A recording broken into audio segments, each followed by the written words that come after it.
और न्यूट्रॉन्स भी ब्रह्मांड के सबसे छोटे पार्टिकल्स नहीं है। वैज्ञानिकों ने जब इन तीनों को दो हिस्सों में डिवाइड करना चाहा, तोड़ना चाहा, तो ये भी डिवाइड हुए। इसका मतलब ये कि इलेक्ट्रॉन्स, प्रोटॉन्स और न्यूट्रॉन्स भी किसी और पार्टिकल से मिलकर बने होते हैं, जिनका आकार इनसे भी अरबों गुना ज्यादा छोटा होता है। अब प्रोटॉन, इलेक्ट्रॉन्स और न्यूट्रॉन्स जिन फंडामेंटल पार्टिकल्स से मिलकर बने होते हैं, उन्हें कहा जाता है क्वार्क्स एंड लेप्टॉन्स। इसमें proton 2 up quark and 1 down quark से मिलकर बना होता है, जबकि neutron 2 down quarks and 1 up quarks से मिलकर बना होता है। और ये जो प्रोटॉन्स और न्यूट्रॉन्स में क्वार्क्स होते हैं ना, वो ग्लूऑन से जुड़े हुए होते हैं। ये ग्लूऑन्स बेसिकली वो पार्टिकल्स होते हैं जो स्ट्रॉन्ग न्यूक्लियर फोर्स को मीडिएट करते हैं। और अणु के अंदर जो इलेक्ट्रॉन्स होते हैं वो लेप्टॉन्स से मिलकर बने होते हैं। अब दोस्तों आप समझे प्रोटॉन्स, न्यूट्रॉन्स और इलेक्ट्रॉन्स किस चीज से मिलकर बने हैं।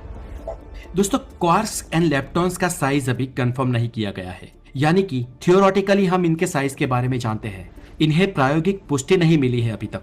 फिर भी चलिए इसकी थियोरेटिकल साइज के बारे में अगर आपको बताऊं तो क्वार्क्स का साइज होता है 1 × 10⁻⁻19 मीटर। प्रोटॉन्स और न्यूट्रॉन्स का निर्माण करने वाले ये क्वार्क्स एटम से तो खरबों गुना ज्यादा छोटे होते हैं, लेकिन फिर भी ये लेप्टॉन्स से साइज में थोड़े बड़े होते हैं। Leptons size 1 × 10⁻24 metre. दोस्तों मैटर के 12 बेसिक बिल्डिंग ब्लॉक्स में लेप्टॉन्स सबसे छोटे हैं। इनका आकार बेहद ही छोटा है। हम हमारी सामान्य आंखों से इसे देखने की कोशिश करें तो समझिए हमारे लिए ये है ही नहीं, इसका कोई अस्तित्व ही नहीं है, यह अदृश्य है, इनकी कोई मौजूदगी नहीं है। लेकिन भौतिकी की बेहद सूक्ष्म और बेहद दुर्लभ दुनिया में इनका वजूद है। So how much do you earn? 42 lakhs per annum. 40. और उनका निर्माण करने वाले क्वार्क्स, लेप्टॉन्स, ये सब फर्मियन पार्टिकल्स की कैटेगरी में आते हैं।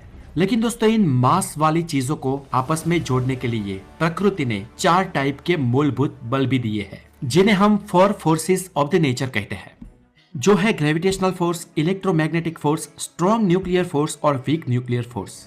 और इन चारों फोर्सेस के भी वजूद के लिए जो पार्टिकल रिस्पॉन्सिबल है, उन पार्टिकल्स को कहा जाता है बोसॉन। यानी कि ये बोसॉन्स की वजह से ही ये 4 फोर्सेस काम करते हैं। और बोसॉन के फंडामेंटल पार्टिकल्स की बात करें तो वो है photons, gluons, Z boson, W boson और हिग्स बोसॉन, और एक और भी है ग्रेविटॉन।